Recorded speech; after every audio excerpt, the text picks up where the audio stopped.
Hola chavos, ya estoy de vuelta. Me está fallando cañón el internet del día de hoy. Bueno, entonces les decía, ¿me escuchan ahorita?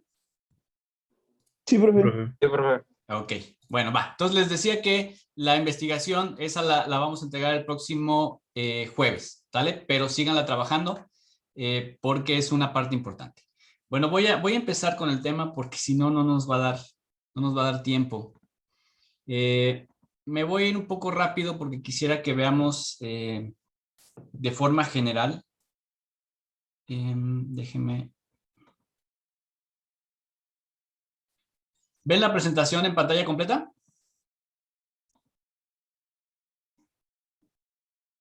Estamos en la vista de presentador. Ok, Oh, gracias. Ahorita la cambio. La tarea para el domingo, eso espero que lleguemos ahorita a verla. Vamos a ver si me da tiempo de llegar y si no, pues la movemos, no pasa absolutamente nada. Bueno, entonces el siguiente tema que vamos a revisar el día de hoy es el de el modelado matemático de sistemas dinámicos. Cuando queremos hacer un sistema de control y vemos nuestro diagrama de bloques, lo que vamos a meter dentro del diagrama de bloques es el modelo matemático de lo que sea que ese bloque represente. Ese es el objetivo que vamos a perseguir en las próximas clases. Y para ello, definimos que un sistema matemático es un conjunto de ecuaciones que nos permiten representar de forma lo suficientemente buena cómo se comporta un sistema, cuál es la dinámica involucrada. Es bien importante este segundo punto que les pongo aquí. Un modelo matemático no es único para un sistema. Es decir, un mismo sistema puede ser representado a partir de diferentes modelos. Habrá modelos muy simples y muy complejos. Todo depende con cuánta fidelidad nos interesa a nosotros representar a cada uno de los sistemas. Y por lo general, cuando hacemos esto, lo hacemos partiendo de las leyes físicas que gobiernan los sistemas. Y esta es la parte complicada, porque habrá sistemas que se empiezan a modelar a partir de ecuaciones químicas, o a partir de ecuaciones de conservación de energía, o a partir de las leyes de Newton, o a partir de las leyes de Kirchhoff. Es decir, dependiendo del sistema, pues van a ser las leyes o modelos matemáticos que debemos de tomar en cuenta. Esa es la parte complicada, pero siempre podemos ir a la literatura para revisar un poquito cómo es que podemos hacer este modelo. Y la pregunta siempre va a ser esta: ¿cuál es, hasta dónde debemos llegar? ¿Qué tan simple debería de ser un sistema o qué tan complicado debería de ser? Y pues seguimos aquí la filosofía de Einstein, que dice que hagamos todo tan simple como sea posible, pero no más que eso. Es decir, nos interesa tener modelos simples porque es fácil trabajar con ellos, pero no nos sirve de nada si un modelo es demasiado simple que no representa de forma adecuada cómo se comporta un sistema. Entonces siempre tenemos que tener ahí un compromiso de simplicidad versus complejidad y todo depende para qué queremos nuestro modelo.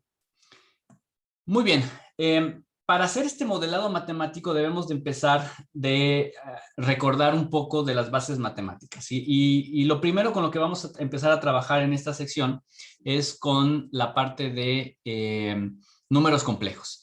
Entonces recuerden, aquí está de forma muy básica cuál es el fundamento del número complejo, de la variable compleja i, que es un número imaginario, y viene justamente del hecho de que no podemos sacar raíz de -1, ¿verdad? Eso no es posible a menos que introduzcamos el número imaginario i, que sabemos que tiene la propiedad de que el número imaginario i al cuadrado es igual a -1. De nuevo, es imaginario porque es un artilugio matemático que nosotros utilizamos para resolver este tipo de problemas.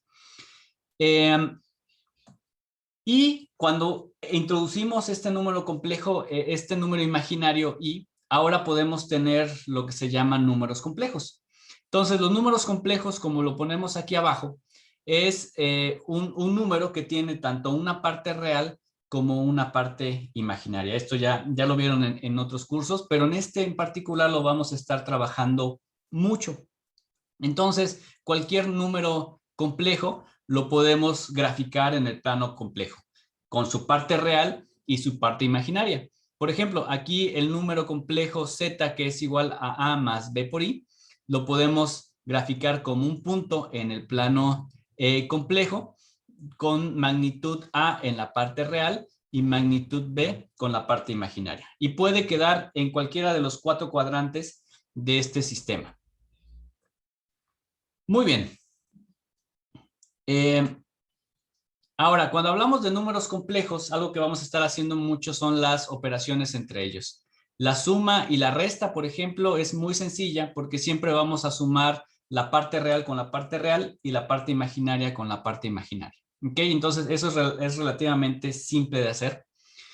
Lo que es más interesante es la multiplicación. Entonces, en la multiplicación, pues es como cuando lo hacemos multiplicando dos binomios, es decir, para obtener el resultado de esto, lo primero que hay que hacer es multiplicar la A por la C, luego la A por la D, eso me va a quedar un número imaginario, más la B por la C, incluyendo la parte imaginaria, ¿verdad? Más la B por la D. O sea, tenemos que sumar esos 4 y me va a quedar como resultado una parte real y una parte imaginaria.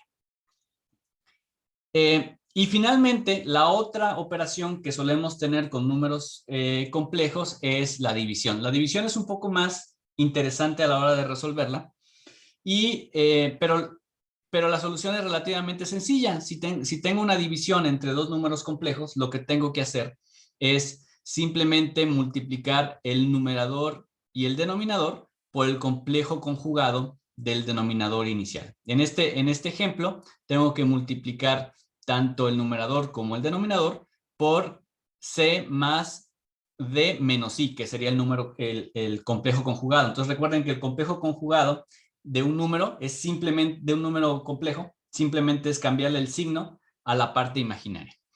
Esto es un repaso de lo que ya vieron y tengo aquí un ejercicio que les propongo hacer, pero me lo voy a saltar y después regresamos porque quiero dejar planteada la tarea.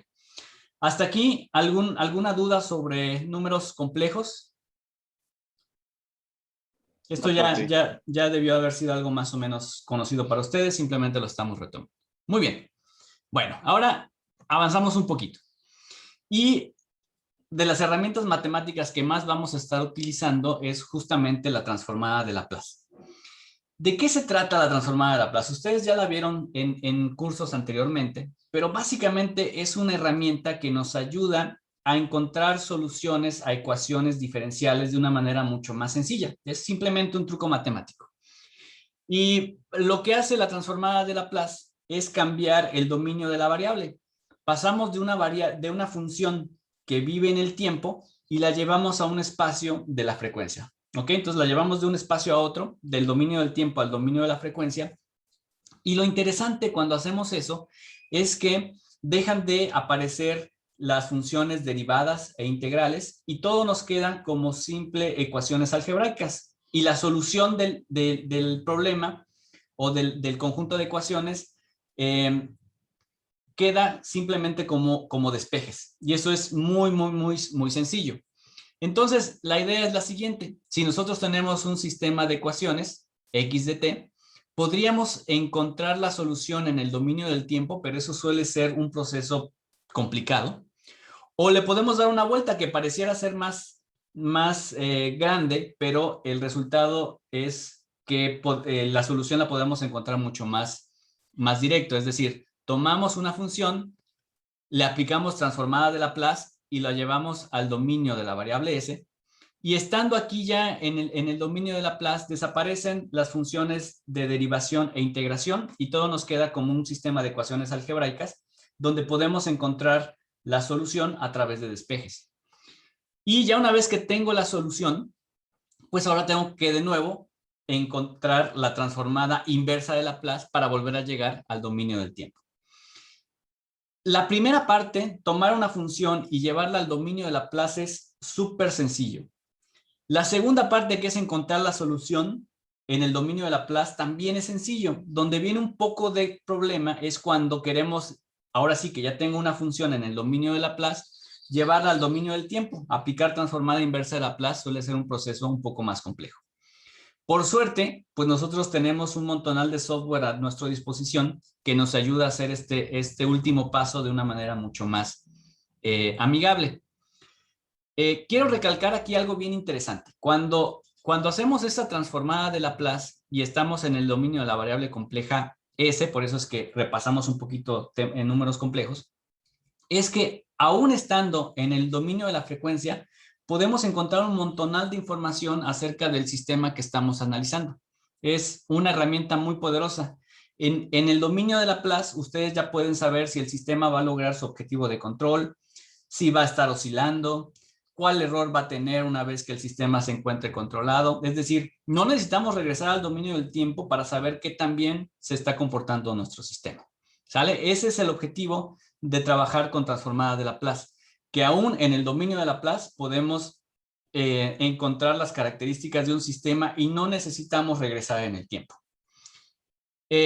Por eso es que utilizamos mucho esta herramienta. ¿Alguna duda sobre transformada de Laplace? ¿Ya la recordaron de lo que han visto en sus cursos anteriores? Sí, profe, todo bien. Sí, profe. Va, bueno. Ok, entonces el chiste es que pasar, como les decía, del dominio del tiempo al dominio de Laplace es relativamente sencillo, porque lo podemos simplemente hacer a través de una tabla de Laplace. Entonces, vemos la forma que tiene en el tiempo y después simplemente nos vamos a la tablita y veo. Si la función que estoy buscando es una función de tipo escalón, acuérdense que, a ver, por ahí, los traumas nunca se olvidan. Es sencillo, no está tan mal. Entonces, fíjense, una función de tipo escalón, que acuérdense que la función tipo escalón la voy a dibujar aquí, es vale 0 para cualquier tiempo menor que 0, y después vale 1 o cualquier otro valor para t mayor a 0. Esta es la función escalón. En el dominio del tiempo se ve así. En el dominio de Laplace simplemente la puedo sustituir por la función 1 sobre s. Una función tipo rampa, como la que dibujo aquí, para t mayor que 0 empieza a aumentar. La forma que tiene es 1 sobre s cuadrada. Y así lo mismo puedo encontrar para otras funciones matemáticas muy utilizadas.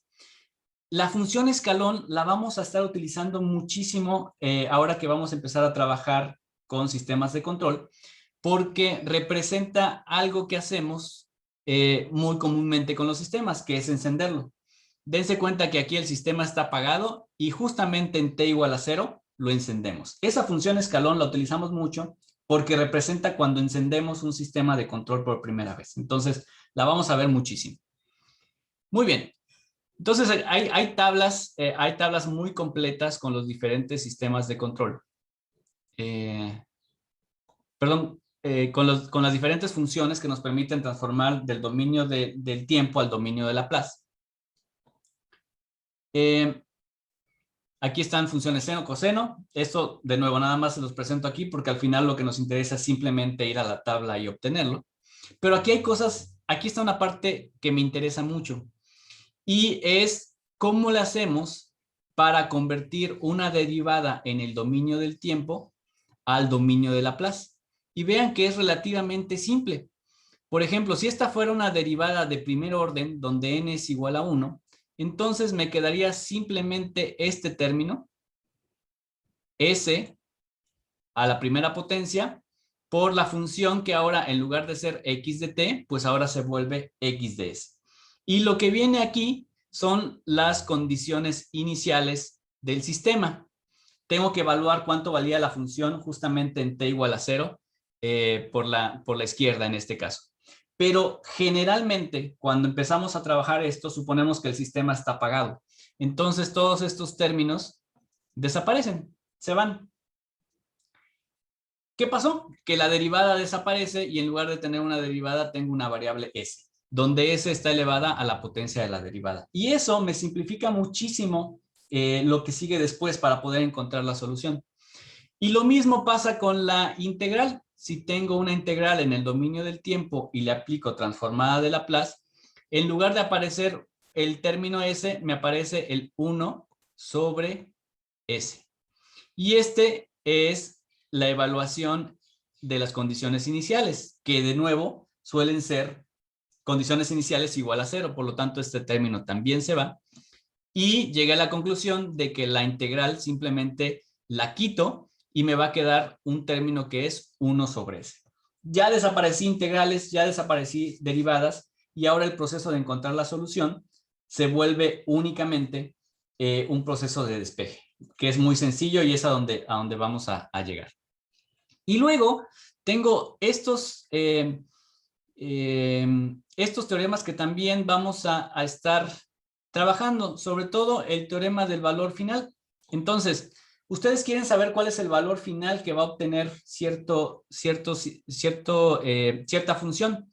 ¿Cómo lo hacemos en el tiempo? Bueno, pues evaluamos el límite cuando el tiempo tiende a infinito de la función. Y con eso yo podría saber cuál es el valor al cual va a llegar una función. Pero esto mismo lo puedo hacer en Laplace. Es decir, puedo obtener este valor si estoy en el dominio de Laplace. Y es muy sencillo. Tomo la función ya transformada, la multiplico por la variable s y luego evalúo el límite cuando s tiende a 0. El valor que obtengo aquí va a ser exactamente igual al valor que obtengo aquí. ¿Ok? Entonces, de nuevo, esto refuerza un poco lo que les dije anteriormente. No necesito regresar al dominio del tiempo para saber cómo se va a comportar en realidad la función. Lo puedo saber todo desde el dominio de Laplace. Muy bien, ¿hasta aquí algún comentario o duda, chavos?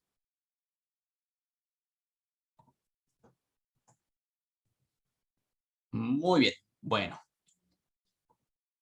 Ya voy llegando a donde quería llegar el día de hoy. Ahora vamos a hablar de la función de transferencia. O sea, ¿por qué introduje estos términos que son, que fueron números complejos y transformada de Laplace? Pues justamente para entender el concepto de función de transferencia.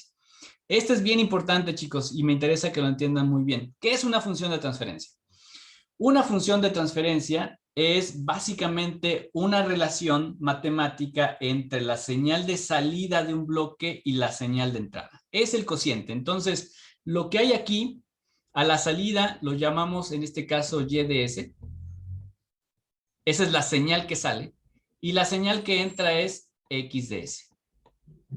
La función de transferencia puede ser en el dominio del tiempo o en el dominio de Laplace, en cualquiera de los dos dominios, pero generalmente solemos trabajar en control en el dominio de Laplace. Entonces, la relación que hay entre la señal de salida y la señal de entrada, eso se le conoce como función de transferencia.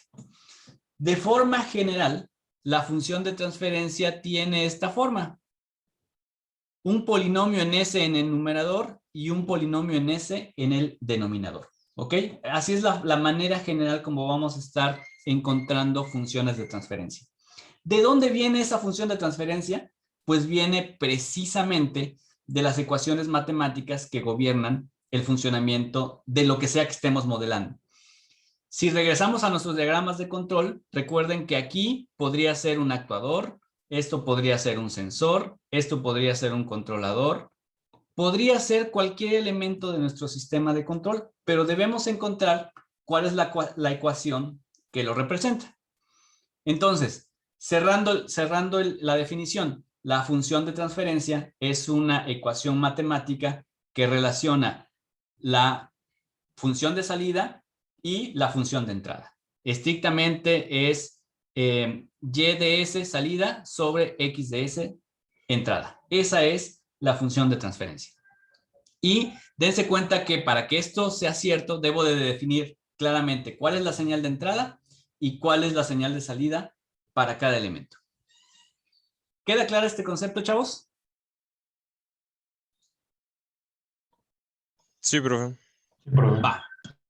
Muy bien. Avancemos un poco más. Ahora pensemos en un elemento de un sistema de control. Aquí lo que les estoy poniendo es un sensor de temperatura. De hecho, este sensor de temperatura es el que vamos a utilizar en el bloque de la tarde. Entonces, es un sensor de temperatura de estado sólido. Es el clásico LM35. Y básicamente tú lo alimentas con 5 volts y te va a dar un voltaje que es proporcional a la temperatura, ¿cierto? Entonces, esto es mi sensor en un sistema de control. Aquí va mi sensor. Y lo que hace es recibe como señal de entrada un valor de la temperatura, por ejemplo, en grados centígrados, y a la salida me va a generar un voltaje. ¿Cómo sé qué voltaje le corresponde para una determinada entrada? Bueno, eso me lo dice la función de transferencia. Aquí debe de haber una ecuación matemática. Para un sensor suele ser algo relativamente simple y aquí está la función de transferencia que me indica el fabricante. Esto lo podemos ver en la hoja de datos del fabricante. ¿Qué es lo que me dice? Que tu voltaje de salida es igual a 10 milivolts sobre grado centígrado por tu temperatura dada en grados centígrados. Esta es mi función de transferencia. Vean que relaciona la variable de salida y la variable de entrada. Estrictamente, ¿qué debería de ir aquí adentro? ¿Qué pondrían ustedes aquí adentro, chicos? ¿La fórmula? La fórmula pondrías, simplemente es una constante, ¿están de acuerdo?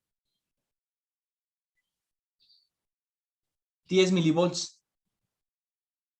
O sea, lo que va aquí es un 10 por 10 a la menos 3. Esa es la función de transferencia. Algo muy simple. Tomo una temperatura, digamos que son 30 grados. ¿Qué es lo que voy a obtener a la salida, chicos?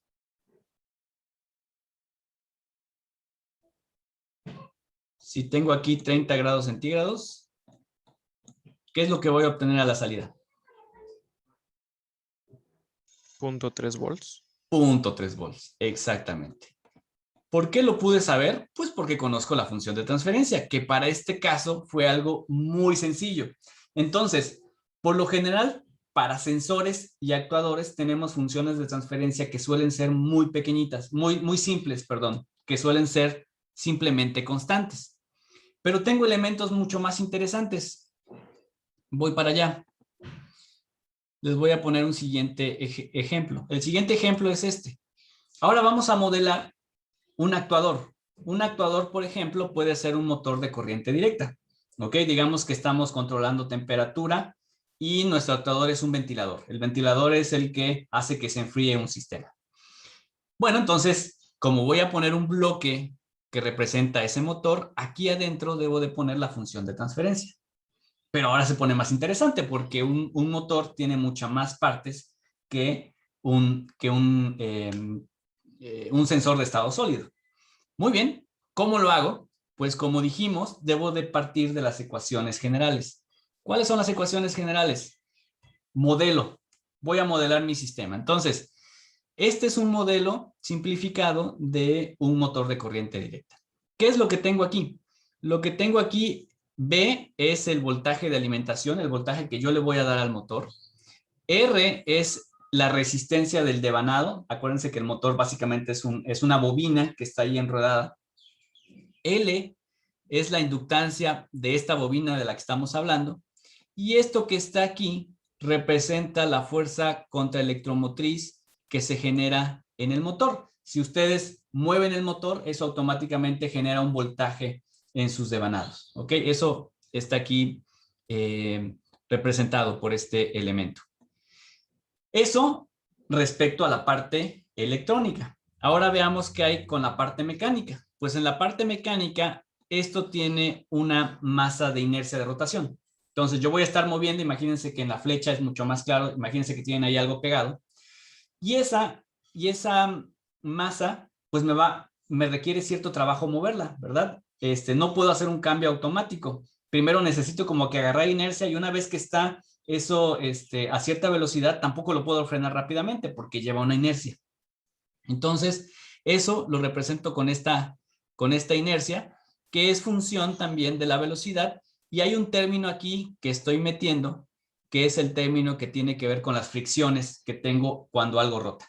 Entonces, si algo rota, genera fricción. Muy bien. Entonces, este es básicamente el modelo con el que yo quiero empezar a trabajar y quiero encontrar una función de transferencia. Lo que debo de hacer es definir las ecuaciones que lo gobiernan y aquí se las voy a poner. Aquí está. Aquí está la definición de las variables. J es el momento de inercia del rotor, B es la constante de fricción, KE es la constante eléctrica, KT es la constante del torque, R es la resistencia, L la inductancia que ya expliqué anteriormente. Entonces, lo primero que defino es este voltaje que está aquí, ¿cómo se genera? Este voltaje se genera a través de esta fórmula, que me dice que el voltaje que se genera es proporcional a la velocidad de rotación y a una constante propia del motor, que en este caso se llama KE. ¿Qué me dice esta ecuación? Que entre más rápido esté girando el motor, entonces más alto va a ser el valor que se genera, el voltaje que se genera, ¿sale? Ahora, con respecto a la fuerza que genera el motor por el voltaje que le estoy aplicando, tengo esta siguiente ecuación que me dice que el torque generado es proporcional a la corriente. Entre más corriente, más torque voy a generar a la salida. Y por supuesto, hay una constante de proporcionalidad que esa me la da el fabricante, ¿verdad? Depende de cómo esté fabricado este motor. Muy bien. Ahora sí, ya con esas definiciones voy a poner mis dos ecuaciones de conservación. Tengo una ecuación de conservación eléctrica y tengo una ecuación de conservación mecánica. La mecánica, ¿qué me dice? Pues que el torque generado se va a disolver en dos partes. Una, debido a las fricciones, que es este primer término que está aquí. Entonces vean que esto es proporcional a la velocidad de rotación. Este teta punto es la derivada del ángulo, que es igual a omega. Nada más para que no se me pierdan. ¿Ok? Entonces este es el primer término donde se me va a desperdiciar el torque que estoy generando. Y este término que está aquí es la inercia, que es proporcional a la aceleración. Entonces, entre más rápido quiera yo cambiar la velocidad a la cual está rotando, pues más energía voy a gastar en esto. Entonces, recuérdense que esto es proporcional a la masa que estoy tratando de girar. Traten de imaginarse que ustedes están moviendo a través de una perilla una masa que gira. Entonces, al principio les va a costar y conforme van aumentando la velocidad y se estabiliza, entonces ya les cuesta menos, ¿verdad? Pero después si lo quieren parar, pues también les va a costar un poquito. Eso es lo que nos dice este término que está aquí. Entonces, el torque que genero por la corriente eléctrica que le estoy metiendo al motor se disipa en dos componentes, la parte de fricción y la parte de la inercia. ¿Hasta aquí me van siguiendo? Sí, profe. Más o menos. Una pregunta. Dime. El que tenga los dos puntos encima es que una es posición, otra es velocidad y otra es aceleración. Sí, el punto arriba de una variable define una derivada. La velocidad, ¿no? En este caso. En este caso, el doble punto es la aceleración, un punto es velocidad. Ok. ¿Va? Muy bien. Ahora, eso es por la parte mecánica. Ahora tengo la parte eléctrica. Y la parte eléctrica es relativamente simple. Voy a regresar. Clear all drawings. Stop. Voy a regresar aquí. Entonces, ¿cuál sería la ecuación de conservación eléctrica aquí? ¿Cuál sería la ley de Kirchhoff? ¿Cómo la definimos? Pues que la suma de voltajes alrededor de toda la malla debería ser igual a cero, ¿verdad? Entonces, el voltaje de entrada se debe de repartir una parte en la resistencia, una parte en el inductor, y este voltaje que se genera, pues va a ser contrario a este. Entonces, estos dos se van a estar restando. La suma de todos los voltajes debería de ser igual a cero. Esa es la ley de conservación.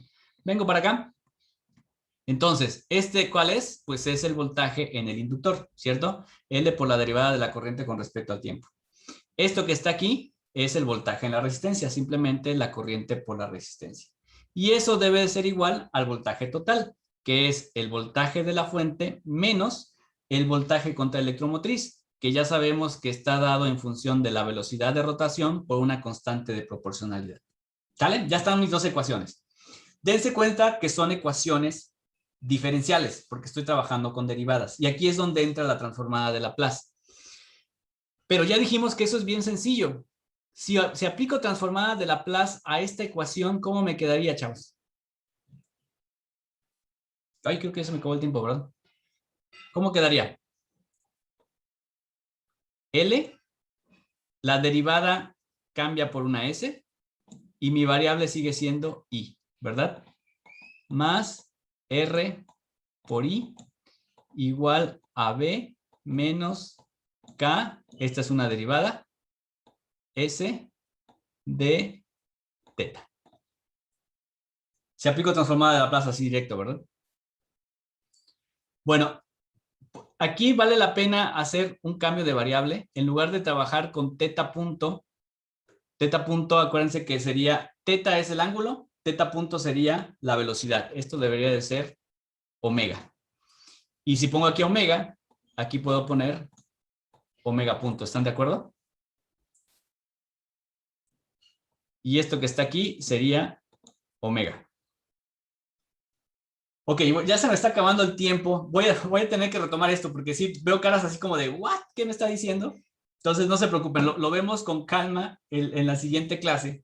Pero déjenme tirar al menos la tarea para que ustedes puedan empezar a investigar y lleguen mejor enganchados para la siguiente clase. La tarea es la siguiente. Bueno, aquí les mostraba cómo llegaba a la función de transferencia. Voy a retomar esto.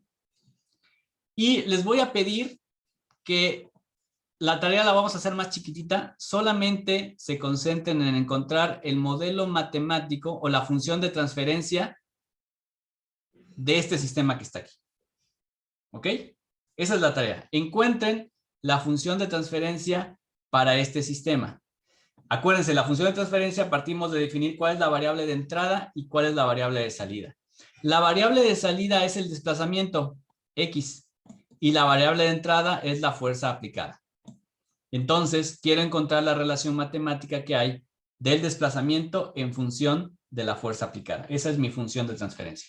Entonces, voy a dejar esto nada más, en lugar de que sean los tres sistemas, concentrémonos en el primero y la siguiente clase retomamos esto para que quede claro. ¿Sale? Perdón, otra vez, me falta tiempo en la clase, pero bueno, ya iremos ajustando eso. Vale, gracias, profesor. Hasta luego. Órale, que estén bien, chicos. Perdón que se me fue el tiempo. Gracias, Tan rápido. profe. Gracias, Bye. profe, hasta luego. Profe, tengo una pregunta. Gracias. Sí, adelante. Gracias, profe. Quien tenga preguntas, yo me puedo quedar, no pasa nada. Sí, solo quería saber si es posible que a lo mejor en anuncios o por correo nos mande a lo mejor un video que usted recomiende para volver a retomar o para entender de mejor manera esta función de transferencia y así para que cuando lleguemos a la clase ya tengamos algo de base, ¿no? Y que podamos entender la clase un poco más rápido y así a lo mejor aprovechar más el tiempo. Va, me late. Voy a buscar un buen video y se los recomiendo o grabo uno. ¿Va? Como usted quiera, profe, la verdad es que yo no descarto ni uno ni otro, ya yo creo que es en cuestión del tiempo que usted tenga. Va, así lo hacemos, mi estimado Carlos. Buena sugerencia. Muchas gracias, profe. Muy bien. Entonces subimos la tarea, o sea, nada más de este ejercicio. Solamente este ejercicio para que no se abrumen tanto. Digo, si quieren avanzar con nosotros, adelante. Pero vamos a enfocarnos solamente con uno. ¿Sale? ¿Y es individual o es en equipo? En equipo. Todas las tareas son en equipo. Ah, ok. Gracias, profe. Para Dale, el María domingo, ¿verdad, Fernanda. profe? Para el domingo, sí. Vale, gracias. Órale, Que pues. tenga buena tarde, profe. Bye, Bueno, cuídense. buen día. Gracias, profe. Hasta luego. Bye, cuídense, chavos. Gracias, profe. Bye. Profe, tengo una duda respecto a los materiales del rato, de bloque. ¿Sí? No sé si me podría ayudar. Es que me faltaba comprar el motor. Bueno, me falta el motor y el ESP, que es la placa. Sí. Y bueno, fui a una electrónica que está aquí en mi ciudad, Coatzacoalcos, y pues y les pedí el encoder. Y me dieron el motor con encoder y me dieron esta cosita. Pero pues no sé si esto sirva o tenga que pedir otro. A O ver, sea, según yo no. no lo alcanzo a ver. Eso es... Pero tienes que tener el encoder. No lo veo. O sea, tienes que tener las conexiones al encoder. Sí, según yo no lo tiene, ajá. Si yo veo nada Pero- más el motorcito. Pues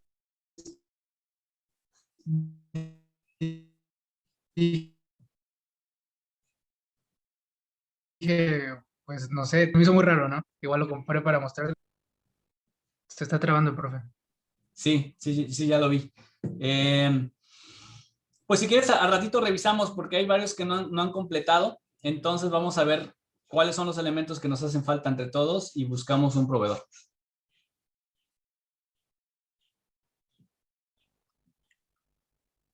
Hola, hola. Sí, sigue trabajando un poquito. Sí, perdón, está terrible mi internet. Te decía No, no se que preocupe. lo vemos a rato porque a varios también le hacen falta algunos componentes. Entonces al rato hacemos un corte para ver cuáles hacen falta y a ver si entre todos encontramos un proveedor. Ok, ahorita estaba viendo uno de Ciudad de México que se llama Nextia Phoenix. No sé si, y al parecer si lo tienen, sería cuestión de marcar. Ok, si me mandas el link, lo puedo ir revisando. Se lo dejo en el chat de una vez. Órale.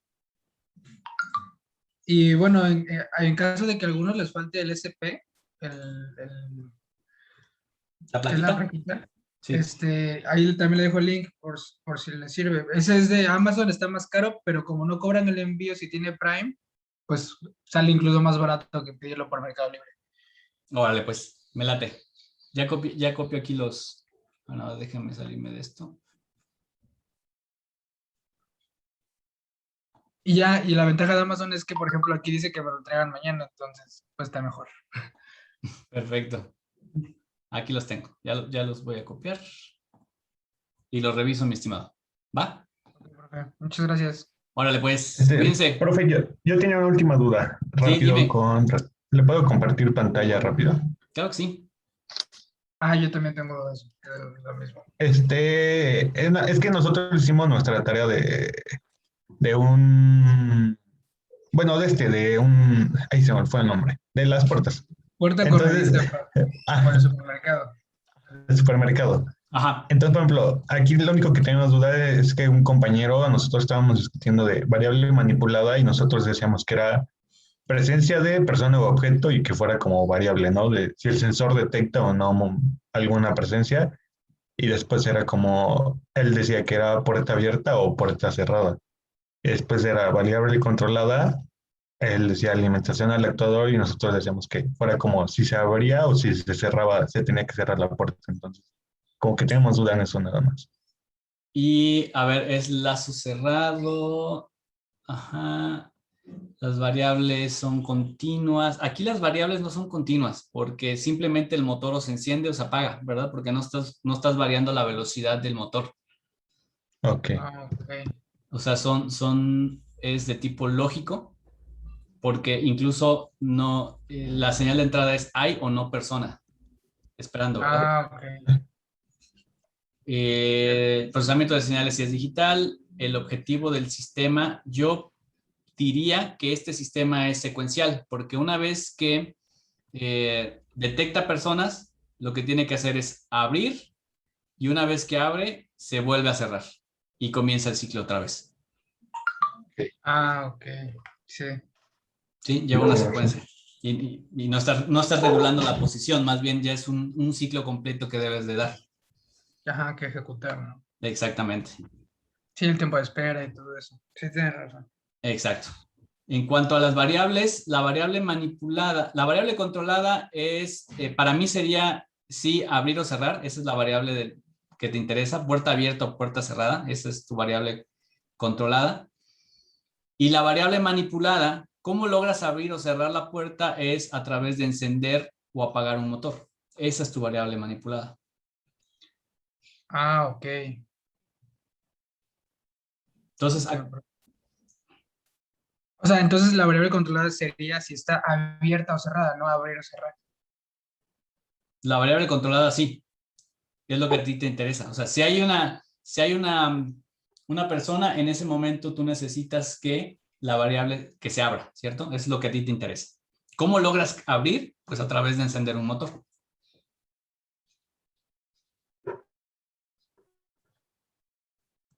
¿Sale? Creo que Hola. Hola, hola.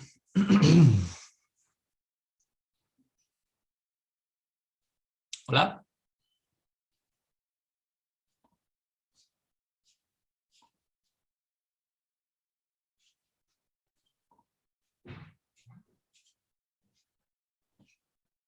Hola, hola.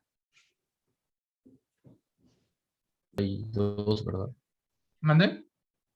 Es que el SP que yo compré, no sé si era con o sin cable, que tenía esa duda. Ya regresé, chicos. No sé, ¿Quedó la claro verdad, entonces no me llegaba. ¿Quedó clara la ¿Sí, definición? profe? No se escuchó, Sí. después de que le pregunté, ya no se escuchó nada. Sí, te decía, pero creo que fue sobre la variable controlada y manipulada, ¿verdad? Controlada. Entonces, la variable que me interesa controlar es si está abierto o cerrado. Eso es mi objetivo de control, abrir o cerrar. ¿Y cómo logro hacerlo? Eso con la variable manipulada, que es encender o apagar un motor. Ok. Ok, profe. ¿Ah? Sí. Bueno, entonces nos vemos en la tarde, chicos, y vemos sobre la parte ya experimental. Profe, Dime, Lázaro. yo igual tengo una duda. Es que compré, bueno, el SP32, pero venía sin un cable para conectarlo a la compu. ¿Hay alguno en específico que se tenga que comprar o cómo se conecta? Lo más para que probable es un tipo USB tipo C, me parece. Ok. Entonces, seguramente de algún celular, ese es el que le sirve. Ok.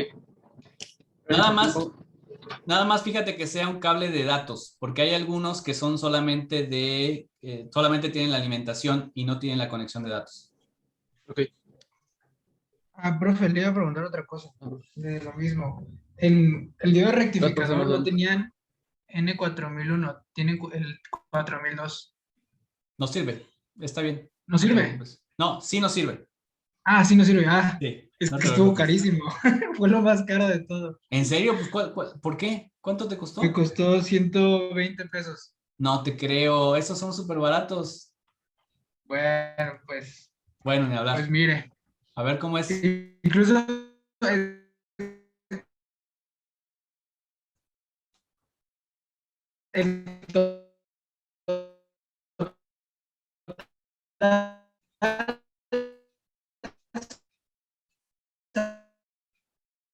salió más barato que el ya se trabó el profe. Sí, otra vez me trabé, perdón. Pero bueno, el chiste es que ya casi tienes todo. Eso es lo importante. Sí, entonces, ¿me recomienda pedir el SP32 de Amazon? Sí, cualquiera te sirve. O sea, que Ok, sea el modelo que les pedí, adelante, ok, de profe. donde sea. Y nada más, recuerda que necesitas el cable. Entonces, hay algunas publicaciones que ya vienen con cable, eso ayuda. Pero si tú tienes muchos cables de celulares, Sí. no Es el mismo cable de Arduino, supongo, ¿no? No. No, este es como de los celulares, es tipo C. Nada más checa eso. Sí tengo. Órale, pues. Sí, gracias, Es de profe. Android, porque luego los de Mac, esos no. Los Sí, de. ahí hay suficientes. Órale, Yo creo que pues. sí lo encuentro. Gracias, profe. Nos Órale. vemos al rato. Hasta luego. Bye, cuídense. Igualmente.